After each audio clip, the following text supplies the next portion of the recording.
देखिए, कुछ लोग तो गैर समझदार हैं, उनकी बात क्या करें। उनके साथ कोई हादसा हो जाए तो हम यही कहते हैं, यार कह रहे थे, सुनते तो हो नहीं।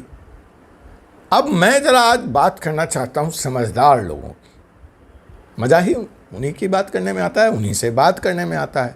तो खैर, आप मुझे कमेंट बॉक्स में बताइए, आप समझदार हैं या गैर समझदार। तो गैर समझदारों को तो मैंने आज के अदालत से छुट्टी दे दी। वो उनके ऊपर कोई आरोप नहीं है, सारा आरोप किस पे है? समझदार आदमी पे।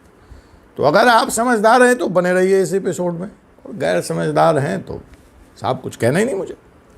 तो चलिए समझदार लोगों से सीधे मुखातिब होता हूँ। अब जनाब, समझदार लोग क्या करते हैं? वो लाइफ इंश्योरेंस ले लेते हैं। ठीक है, हाँ, मैं लाइफ इंश्योरेंस की यहाँ पे बात करूँगा, अभी मेरा दूसरों से विषय नहीं। लाइफ इंश्योरेंस ले लिया, अच्छी बात है, आप समझदार हैं, आपको लगता है कि मेरी फैमिली सेफ हो गई। अगर खुदा न खास्ते मेरे को कुछ हो गया तो मेरे घर वालों को पैसा मिल जाएगा और उस पैसे के सहारे वो अपना जीवन काट लेंगे। सही सोच है आपकी, यही सब लोग करते हैं, कोई दिक्कत भी नहीं है इसमें। ऐसा करना चाहिए। जो जितना बड़ा, जिसकी जितनी बड़ी रिस्क, जिसकी जितनी प्रीमियम देने की क्षमता, उसके हिसाब से वो 50 लाख, 25 लाख, 1 करोड़, 2 करोड़, 5 करोड़ का अपना इंश्योरेंस, अपना बीमा कराते हैं। यहाँ तक तो ठीक। अब आप याद कीजिए कि जब आप अपना बीमा करा रहे होते हैं तो आपका जो एजेंट है वह बेचारा अपने ज्ञान के हिसाब से आपको एक कॉलम भरने को कहता है लास्ट में। वो कॉलम है नॉमिनी। अब नॉमिनी क्या होता है?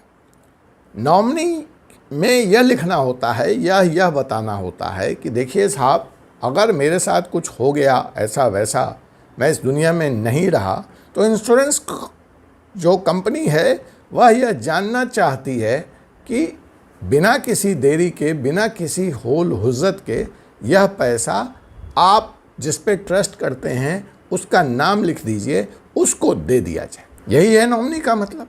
आप सब लोगों ने नॉमिनी का कॉलम भरा होगा। अगर खुदा न खास्ते कॉलम नहीं भरा है तो आज चेक कीजिए अपने एजेंट से, अपनी पॉलिसी डॉक्यूमेंट निकलवाइए, वहाँ चिट्ठी भेजिए और नॉमिनी का नाम ज़रूर जुड़वा दीजिए उसमें। यह बहुत ही आवश्यक बात है, नहीं तो आपको परेशानी हो सकती है और आप रहेंगे नहीं इस परेशानी को सॉल्व करने के लिए। ठीक है, तो लेकिन ये कहानी मैंने कहा समझदार लोगों की है। तो समझदार लोग कौन हैं? जिन्होंने पॉलिसी ली और समझदारी दिखाई, नॉमिनी का नाम भी भर दिया। अब यहाँ से थोड़े से कम समझदार लोगों को मैं बाहर करता हूँ इस एपिसोड से। ठीक है, गैर समझदार लोग पहले ही आउट हैं, उनके मतलब का नहीं है ये वीडियो।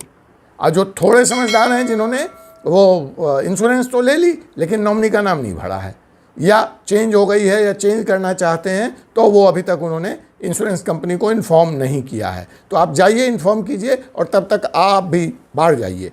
अब आइए हम चलते हैं आगे, किन के साथ? समझदार लोगों के साथ, अति समझदार लोगों के साथ। तो अति समझदार लोगों ने नॉमिनी का नाम भर दिया साहब, और वो ये निश्चिंत होकर बैठे हैं कि अगर खुदा न खास्ते उनको कुछ हो गया तो ये पैसा उनके नॉमिनी को मिल जाएगा। नॉमिनी आप किसी को भी बना सकते हैं, उस पर कोई शर्त नहीं है, कोई नियम और कानून नहीं है इंश्योरेंस एक्ट के साथ। खैर, आपने जिसको भी बनाया होगा, जिसको भी आप ट्रस्ट करते होंगे, अच्छी बात है। अब देखिए कॉम्प्लिकेशन क्या शुरू होता है। आप कहेंगे वकील साहब इसमें कौन सी कहानी आ गई? हो गई ना साहब, कहानी हो गई।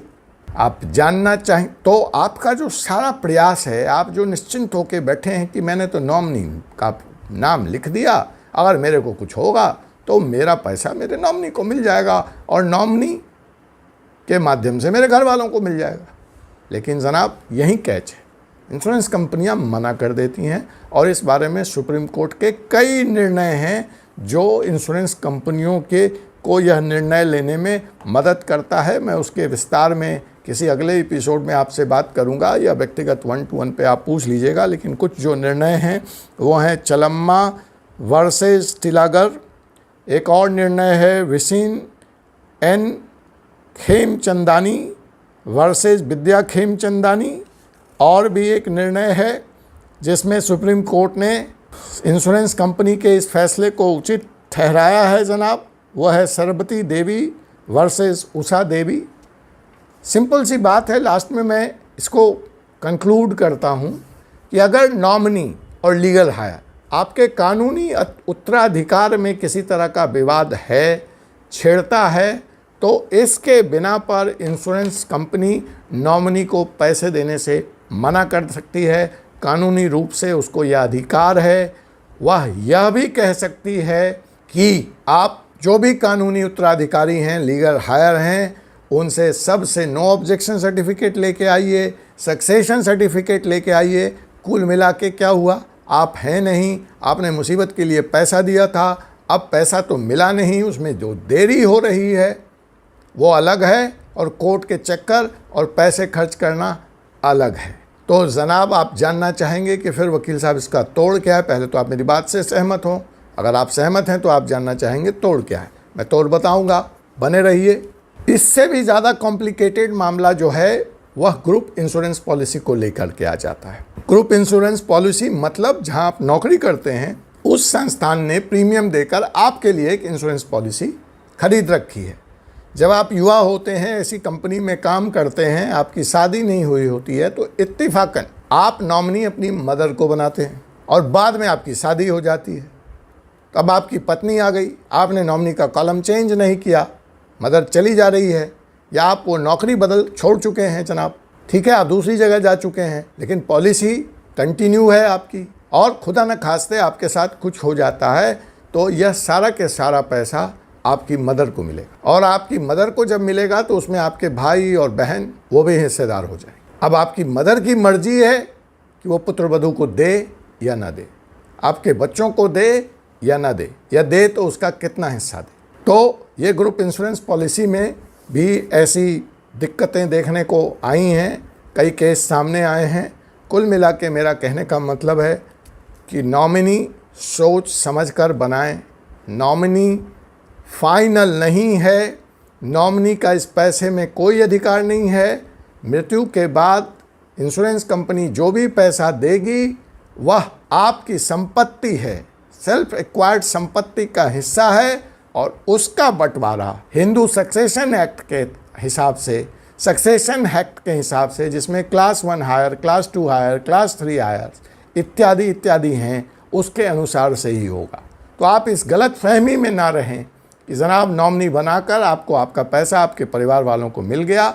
अगर विवाद छिड़ा तो इंश्योरेंस कंपनी लीगल हायर को ही पैसा देगी। कानून इसी बात का समर्थन करता है। इसका तोड़ मैंने कहा था मैं बताऊंगा। इसका तोड़ यही है कि समय रहते स्टेट प्लानिंग करें, विल लिखें। जी हाँ जनाब, विल लिखें, और उस विल में अपने इंश्योरेंस का पैसा कैसे आप बांटना चाहते हैं, किसको देना चाहते हैं, स्पष्ट रूप से लिख दें, ताकि वह दस्तावेज प्रस्तुत किया जा सके इंश्योरेंस कंपनी के सामने, और उसके आधार पर उस पैसे को जल्दी से जल्दी क्लेम किया जा सके। यही मुझे कहना था कि विल एक सादे कागज़ पर, A4 पेपर पर आप लिख सकते हैं। किसी कानूनी सलाहकार की मदद लें तो अति उत्तम है, लेकिन फ़िलहाल ये विषय इंश्योरेंस से संबंधित था, नॉमिनेशन से संबंधित था।